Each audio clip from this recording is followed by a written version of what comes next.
What's up, YouTube? Welcome to the Sneaker Homegirls podcast. I'm Rosetta Gutierrez-Uy. And I am Maria DiMaggio Hickman. We're two Las Vegas realtors blending real estate, hustle, and sneaker culture all in one place. If you're into real estate, entrepreneurship, and making big moves, then you're in the right spot. We're breaking down market trends, sharing behind-the-scenes stories, and giving you game on how to build wealth through real estate. And of course, we're talking sneakers, culture, and how we stay fresh while handling business.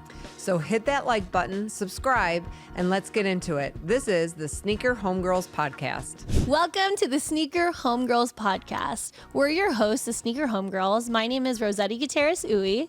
And I am Maria DiMaggio Hickman. Welcome. Woohoo! How was your weekend? Well, it was busy with it being Easter and all. And then it was Cade's 21st birthday. So we got to celebrate Cade, which was so fun.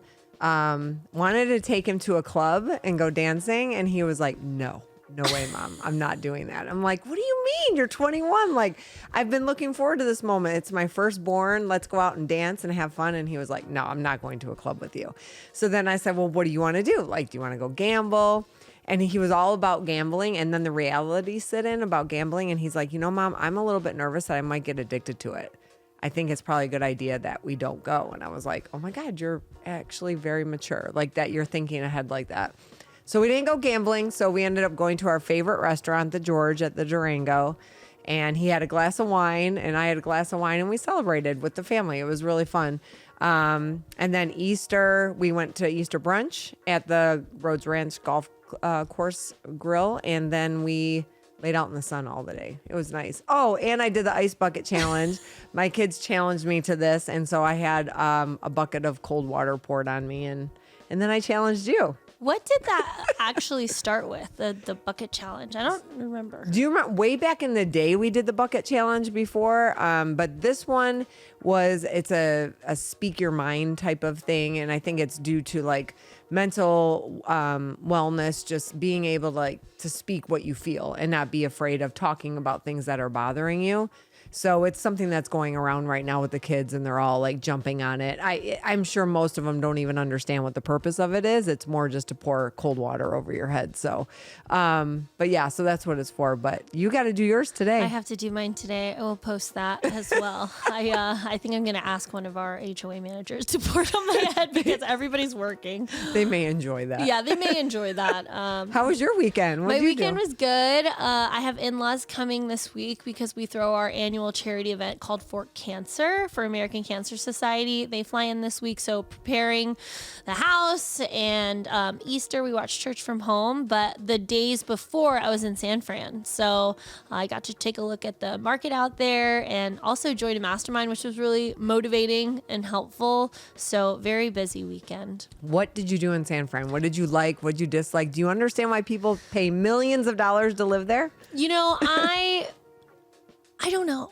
Yeah. I really don't know because, to be honest with you, it's very on top of each other. Mm-hmm. The best part was, and I think Milana kind of talked about this, is the energy. I don't know, because there's a lot of tech and there is a lot of entrepreneurs or business owners, and you know the real estate is like there was construction everywhere, not like Vegas where the cone is like always your worst enemy, but like constant construction everywhere, continuing to build, and there was a lot of places for lease in the areas that we drove by, so maybe a lot of turnover with businesses or something like that, which is maybe why they're coming to Vegas. I mean, I know you were sending me pictures of some of the houses that you were looking at and I was blown away. You sent me this picture with like a green door. I mean, it was like old and small and it was 1.5 million, right? 1.2 million. Okay. I don't think the home was worth 1.2 million, but it had a green porcelain bathtub. So it was old. It was very outdated. I mean, who knows? I don't even know when they made those. I don't think they make. I feel like most of the construction on like new build homes, they're that plastic. Yes. Right? Or yes. I don't know what it's called. Like fiberglass maybe. Yeah, like a fiberglass. Like that, yeah. It's not porcelain. Right. Like I feel like that was the old school sinks and the big tiles. Like maybe if that's a design, but the rest of the house was not green. And what kind of area was that house in? Was it in a nice area? Yes. It was. I think that's why it was close to the water. Okay. So for 1,000 square feet close to the water, $1.2 million. That's insane. And that doesn't include the HOA. How much was the HOA? I don't know, but there's also insurance and taxes and other costs. She was even saying that some people can't even, being that close to the water, you probably can't even get insurance, or it's insanely expensive, right? I think the biggest feedback that I learned is like I got a little dizzy going like this. Like all the roads are like, okay, let's go up this really big hill. Okay, let's go down. And I'm like, okay, we're gonna go back up again. And I'm like, you do this every day. Like Vegas is very flat. Yes. Like maybe you like go over the Summerlin Parkway and you're like into the, the valley, but like it's not like, okay, now we're gonna take this V8 engine and go all the way up. I'm like, oh my goodness. So that was interesting to me, and a lot of colors. Yeah. Like it was like pink and green and blue. And buildings you're talking about. These are homes. These are homes. Oh. I'm like, for $2 million. I guess it's kind of like a style. It's that beachy style, near the water, which really wasn't that much near the water. But if you look out like from the bridge and where the freeway is, it's stacked like on top of each other. So I don't know why Californians do it. So it's definitely a vibe, I guess, but I don't know. I think we should just consider ourselves so blessed where we live here in Vegas and be happy, because people complain about the prices of homes, but when you think of how much they pay in taxes in California, how much their homes are, and then income tax on top of that, and gas tax, $1 more per gallon. Like, I don't know. I just feel like we're incredibly blessed to be here. Yeah, I felt like every time we passed a gas station, she's like, look how terrible it is. Just $5.45. It's fine. Jeez, diesel, it's $6. Wow. I thought diesel was cheaper. It used to be. Yeah, that's what I thought too. More expensive now. And these are exaggerated numbers. I don't know if that's exactly what it was, because it changed a little bit. Oh, no, I think $6 is probably very realistic. Yeah. Sometimes I know in Tahoe, sometimes it was $7. Wow. When I would go up there. So, I mean, I guess you love it. You have to love it to stay there. You have to. But the energy that I was kind of talking about, like you definitely felt it in the coffee shops. There's a place called Canopy. It's kind of like a WeWork. Okay. And everybody's just working and on phone calls and stuff like that. So I did enjoy that part of it, and I can understand why people want to be in that environment to grow their business. Yeah. Yeah, it makes sense, especially in the tech business, like she was saying. Yeah. I get it. And some of the entrepreneurs that I met, they were starting businesses. They owned other businesses, So I think that merger of no balance lifestyle, which I think a lot of realtors live that life, it was promoting other ways to make income. Yeah. Which I was like, oh, great. What are you working on? Yeah.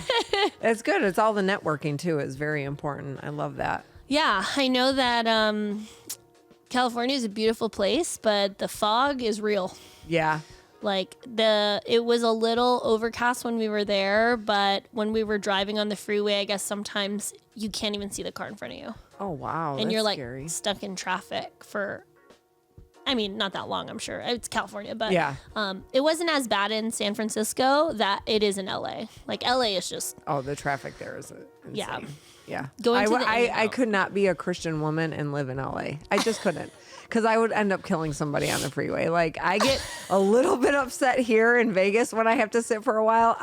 Traffic and me, we do not mix. I will purposely not make appointments during traffic hours because I get so angry. I don't know. There's not very many things that make me angry, but traffic makes me insane. So picking up Nevaeh at 3:00 must be horrific for you. It's insane. And all I have to do is go like Durango and Warm Springs to Durango and Patrick. Okay, that's all I have to go. But that road Durango puts me over the edge. These people are crazy.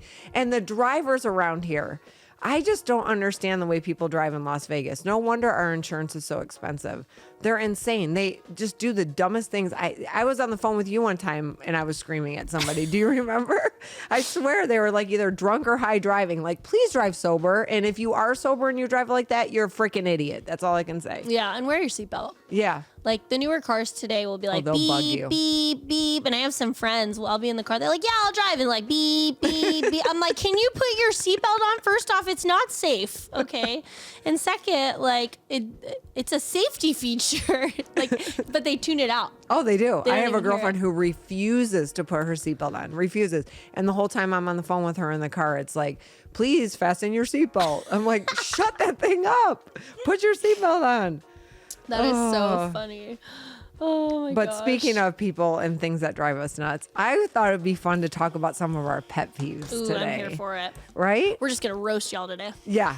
Because like as I go throughout the day and I was like filling out my sheet that we were writing them on like throughout the day, things that drive me nuts. Some of them are stupid, but some of them are like real pet peeves. Like they drive me nuts. So I know you wrote a couple down. And as far as the real estate market and our jobs, what are some of the things that drive you nuts? Realtors, answer your phones. Yes. Please and thank you. Or text. Text is fine. Email. Any form of communication is fantastic. Anything. That's a big pet peeve for me because we're hired as realtors to represent our clients and you're not answering your phone. I don't get it. Like when you see somebody has a listing and you've called them 3 times because on the MLS, they refuse to use showing time, right? To schedule things. And so you're calling them and they're not answering to get the appointment scheduled. It's like, do you not want to sell this house? What is the whole reason? I don't understand why you're not answering your phone. To piggyback that, when lenders do not answer their phone and you need a pre-approval letter, you're on the weekend, you finally get a client who wants to put an offer in and the lender's not answering their phone to get that pre-approval letter. Oh my gosh, that drives me so crazy. I just think in business, Yes. right? Like businesses answer phone. I'm a phone call person. You can call me anytime. If you need me, call twice. Because my phone's She always on will do not- eventually answer. I will eventually answer. Because most of the time it's not important, right? Right. But I'm happy to talk to you about all the things that you want to talk to about. But my clients take priority in that. But some people, they see their phone ring and they're like, I know. what do I do? A lead is calling. Like you call them back, you answer the phone. Like, what are you talking about? But I'm Filipina, so my dad was always on the phone. Was the he? morning. Oh my gosh. Because in the Philippines, I think it's 15 or 16 hours. So he's up early, Right. like, la, la, la, la, la. I'm like, oh my gosh, it is 6 o'clock in the morning. Like there's food, there's breakfast. Like we have a big family. So. Yeah. I love it. Okay, what other pet peeves we got? Mine too is, and this is more like on a personal level, like when I text somebody and they don't text back, I feel that's so rude. Like it's literally somebody reaching out to you to talk to you about something and you don't text them back. And I will literally like put the little emoji. I know you saw that. You ever see those? Because I'll call them out like, stop ignoring me. And then they'll be like, oh my God, I'm so busy. I didn't see it. No, it's not about busy. It's about priority. I'm just not a damn priority for you. So answer my text. Oh my gosh, that's so funny. I don't think I'm as not gonna lie, I definitely do that. But for me, and I feel like the people that are around me understand, if I don't text you back, text me again. Yeah. Like just text me again. I will get to you because I probably got like 150 texts today. Well, I think I have 694 like in my thing. Like, hold on, let me see. Hold Maria's the one not texting people back. on. 658. Oh my God. How many emails do you have? I think that's a pet peeve, guys. You know what? 1182. Oh my gosh. You're the one. But I do text people back, I promise. These are probably like spam things. You I don't wouldn't know. You didn't open them. Okay. Maybe I'm my own pet peeve. So listen, if you are texting Maria, turn off your red receipts because she sees you seeing her text messages when you don't Oh, that's text even back. the most annoying when you know they saw it. I hate that. Well, because now Android and iPhone can do it. Yes. Before it couldn't. Yep. So they'd be like, oh, I have a different phone. Like, no, I still saw that. You opened it. Yep. Now the green shows me if you've read it. Yeah. Yep. I know. Okay, what else we got? Let's see. What else you got? People who drop names to feel important. Yes. Why do people do that? Well, I know John Doe. Yeah. Okay, is John Doe here? No. Do I care? Yeah, No. like I respect people in their relationships. I'm here for it, and maybe I'm just a little different. I don't care what you do. I don't care who you are. I don't care how much money you make. I will respect you if credit is due, but you're not above everybody else. Yes, 100%. Like I'm a human. Yep. You're a human. Okay. Yes. Sounds good And to if me. you're an asshole, I won't like you. And if you're nice, I will like you. Like it has nothing to do with the dollar signs or the cars you drive or anything. Yeah. I don't like that either. And I found most people who do drop names like that typically don't even know the people they're dropping names. It's like an insecurity on their end to make them feel important. And it just drives me nuts. I just feel like saying, I don't care. I don't give it, but whatever. I love when people name drop, and as I've gotten older, I've been more of like an observer until I say something. People I'm comfortable with, I will talk their ear off. Yeah. But most of the time, I'm very quiet because I don't know who these people are. And when I hear a name dropper, I'm just like, oh my God. Here we go. Oh, yeah? Sure. Tell me more about this. I would love to hear it. Again, it's not like I heard it the last time I saw you, but you're too drunk. Sounds great. Young professionals. You're hilarious. And it does seem to be more, and I feel like in the real estate space, it happens a lot. Yeah, I think it's entitlement as a whole, maybe because of social media. Yeah. And the people that feel that, well, I know them. Yeah. I'm like, okay. I just wish people understood, like, it doesn't make you any more important. Like, it just really doesn't. Like, I just don't think you should treat someone differently because of who they know. Absolutely. You should just treat them nicely. Yeah, and in going into our business, I remember I still do. I really don't even pay attention to my commissions most of the time. And I think it's done on purpose because I never want like that bottom line number to, even if it's subconsciously, have me treat somebody differently because I'm either making more of a commission or less of a commission. Like I treat everybody the same. If you're buying a $2.1 million home or a $210,000 home, you get my undivided attention. I give you the same respect that I do everybody else. And so it's I think subconsciously that's why I don't pay attention to my commission structure. I mean, I'll put it in there and I know what it is, but I don't harp on it. Like I don't focus on it. Just because I feel like everybody deserves to be treated the same. Yeah, I don't know what, like with social media and the change of kids watching, the posts or even adults that run businesses and stuff, like whatever you're not posting on social media, your competitor is. And we're all just trying to feed our families here. So we could just play fair. Play nice. Is that okay? Play nice. Okay. And answer your phones. Okay. This is one thing, and I don't know if you deal with this, but I hate in workout tops and bathing suits how they have the padding in there. And then when you wash it and then the padding comes out or it gets all like this. Why can't they just sew the padding in the bathing suits or the tank tops? I'll put it on and then it takes me another 5 minutes to get it all straightened out. Like, please, manufacturers of clothes, sew the padding in or just don't put it in at all. Yeah, it's always like the taco looking pad on the side and you're like trying to fight with it because sometimes it's sewed in the middle, so it just goes like this. Yes. And you're like, oh, sure, let me spend like the last 5 minutes trying to do flattening this. it out so it fits. Yeah, it drives me nuts. So if they could just please stop doing that. I feel like when I do my laundry with bathing suits, I should hang dry them. Most of the bathing suits I hang dry, but before I'm like, I don't even know which this one goes to. I know. Like this one? I lose all the bottoms to the tops. Well, nowadays it's cool to mismatch bathing suits. So, if you have a purple and you put it with a red, hey, that's what the kids are doing. They don't care. They don't give a crap. I am such a black and white. I do have a pink bathing suit. That one was really fun, but that's cute. And see, you could mix pink with black and white and it would still go. I was actually doing some yard work this weekend and I definitely have an ankle tan right now. Do you? Oh my gosh, Aww. it's so bad. Wear sunscreen. That's hilarious. All right, so let's talk about 2 more pet peeves and then we got to get on to talking what we're here for. Real estate market. Okay. Right? I'm going to say this one because I know I want to hear your reaction. When kids put empty boxes back in the refrigerator or the freezer. Oh my gosh. Okay, I wrote that one down when I went outside to go get something out of the deep freezer and there was 4 empty boxes.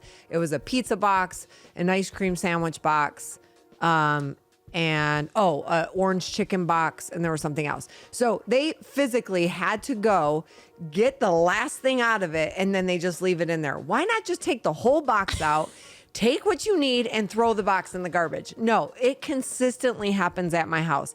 It just drives me nuts. To me, it's just a form of laziness. Just throw the damn box out. Or they think, oh, mom or dad will take care of it. Like we're their, servants that we have to take care of all this stuff. Yes. Why do people do that? I don't understand. It's so annoying. The ice cream sandwich box would light a fuse for me. Yeah. Like if I'm so excited. It's hot. It's 120 degrees outside. I want an ice cream sandwich. And you're telling me this is an empty box in here? Who put the empty box in here? Yeah. Like, my kids. We need to talk my about kids. Yes. Because you're so excited. You want to eat the sandwich. I know. I would make them go to the store. I'd be like, you decided to do this, so you owe me a whole box of ice cream sandwiches. But I got to figure out a discipline for that because it's not just enough to have them go to the freezer and throw it out. Like, I got to figure out something good that burns them hard enough that they never want to do that again. You got to think. So if you have any suggestions, put it in the comments, please, and let me know because I got to get these kids stop being so dang lazy. Drives me nuts. I was telling Maria the other day, I'm like, sorry, it's been like life. It's busy and I got so much going on. My in-laws are flying in this week. She goes, girl, I got 5 kids. And I'm like, oh, okay. Show me your ways. Okay. Show me your ways. I don't know how to test my patience like this. Oh my gosh. And the other one that you had written down, and I think this is a reaction I want to get from you because I think you get it more so than anybody else. Well, no, you just because of where you're at, but like agents who constantly have to say how many years they've been in the business. Oh, yeah. Girl, we had this happen on a deal that we're doing right now. Somebody threw that out and I was like, okay, what does that matter? It's so interesting now that our partnership is fruitful is like, you see this, like you see what I experience every single day speaking with agents who have been in the business for 25 years. I've had my broker's license in Las Vegas for 30 years. Like, okay, like, do you know how to upload your documents into Transaction Desk and send it to your client on a reasonable time frame? No? Okay. Yeah. So, I'm not a know-it-all. I'm just very analytical, and sometimes it can be very off-putting.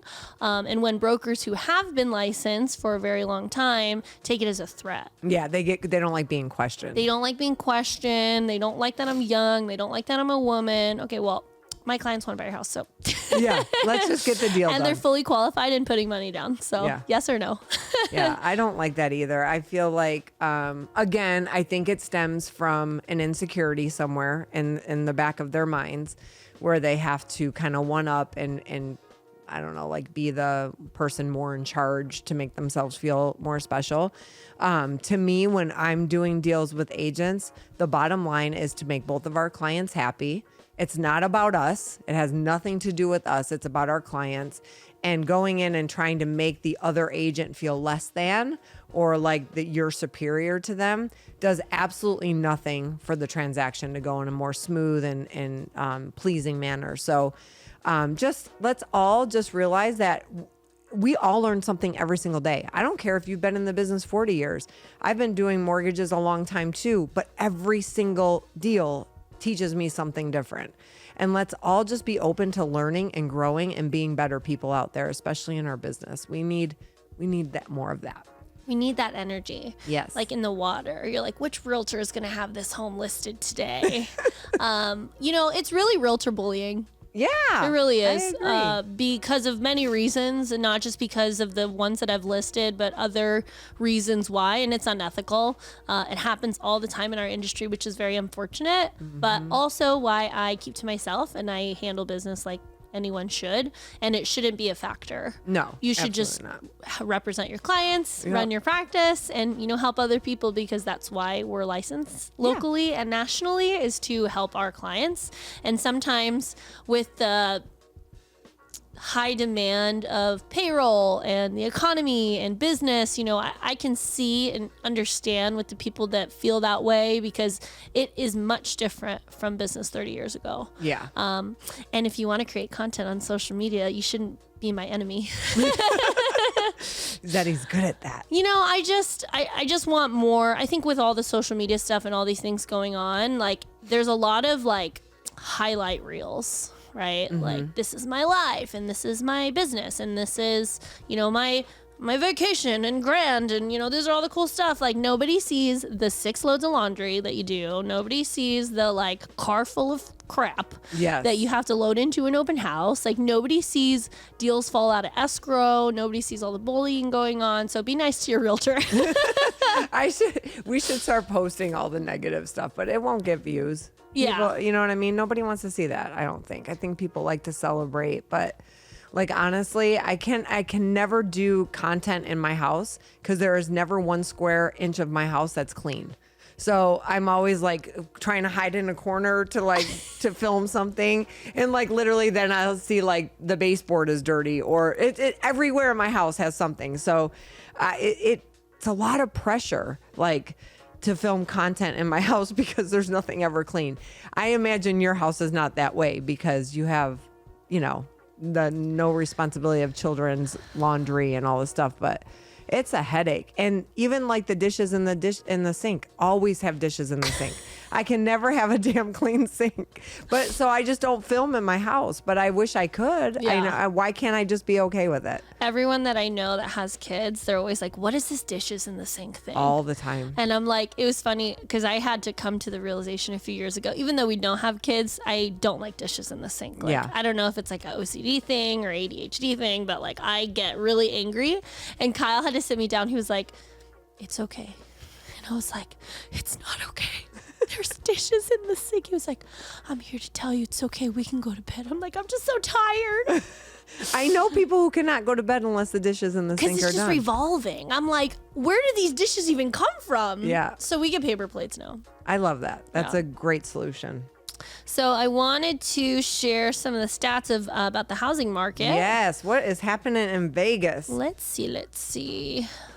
We got lots of negative people saying negative things about the housing market, but I'm out there. I'm selling houses. I'm getting contracts. Yeah, right? Okay, so this week, in a 7-day, we have 1,071 new listings, 851 price decreases, 93 price increases, and then under contracts, we have 823. Okay. And 692 sold. So a little bit more sold. Yeah. More homes on the market, which I'm seeing, and 100 coming soon. Let's go in the last. I don't think it can make me go further. Not on my laptop. But what do you think about that? Well, I think too, like with the price decreases, I'm seeing some price decreases, but I'm also seeing sellers more willing to give seller concessions and lower the price. I think it's the market. I think next month we probably won't see as much, I'm thinking, because there's going to be more competition. So like now to me is like a perfect time to get out there, get contracts in, try and negotiate as much as you can. So I'm not afraid of those price decreases. I think that's kind of normal for this time of year. And also we always also have to factor in that there are people who just list their houses too high to begin with. So there's all of those things that kind of factor into price decreases. So that doesn't scare me. New houses on the market, 1,000, you said? 1,021. That's a lot. I feel like I think that's increasing, but it's good because when I'm out looking for houses right now, there's really not a whole lot available, especially in like the 400 to 550 price range. There's really not a lot available. So I'm hoping some of those that are being listed are going to be more in that price range. I think your buyer confidence is so low. You got tariffs going. You have, the new presidency that's going on. Everyone is done with the executive now. Like, we're here, 2025. Quarter one has reported. A lot of businesses are doing their trades right now. So I totally understand for a buyer out there that has no idea if this is the step they want to take. Yeah. Like, I get that. But it's either you do or you don't. Well, and that's I do have a client who is on the fence right now, and I've had this conversation with them. Like, so what is your option? You're going to continue to rent? Are you going to continue to throw away $25,000, $30,000 a year on rent? Because even if now is not the perfect time to buy, you still have an investment. You still own something. So I think it's important for people to kind of realize that it is not necessarily a bad time to buy. I think it's a bad time to wait all the time. Stop renting. Renting is what's throwing money out the door. Yeah. And also, I think for each person, it's so different. So you could be a baby boomer, you could be a newlywed couple, for each person, their income, their financials, and their long-term goals completely different. Maybe for someone who makes great money that rents right now is tired of paying $3,000 a month. Yeah. And can start building equity, right? Yeah. But I also think it makes sense if you want to be, near a property that is higher in income and you'd rather rent to live in that area just to experience that because you're not sure. True. But you got to figure out your wants and your needs a little bit because a $250,000 house in Summerlin is very hard to come by. I don't even know if it exists. It does. It don't look like what you think it looks like. Right. And, you can get a construction loan or something. Yeah. But there's also so many factors into buying a home, into selling a home, since most sellers are first-time sellers. Yeah. They don't know. And when they bought was many years ago, they don't remember. But my advice is just to stay educated. Yes, 100%. And that's the thing too. If you go onto our Instagram, the Sneaker Homegirls Instagram, you will see that we're putting out content all the time to hopefully educate you and get you feeling more comfortable about the home buying, the home selling process. We are here always to educate. We're a phone call away or a DM away. Just ask us questions. We'll set up a meeting with you in person, on the phone, on a Zoom. But we're always here to educate. And that's our main goal is to educate people. So reach out. Yeah, we got our lunch and learns happening. Our first one is going to be in a week. Yes. In a week. April 27th. April 27th.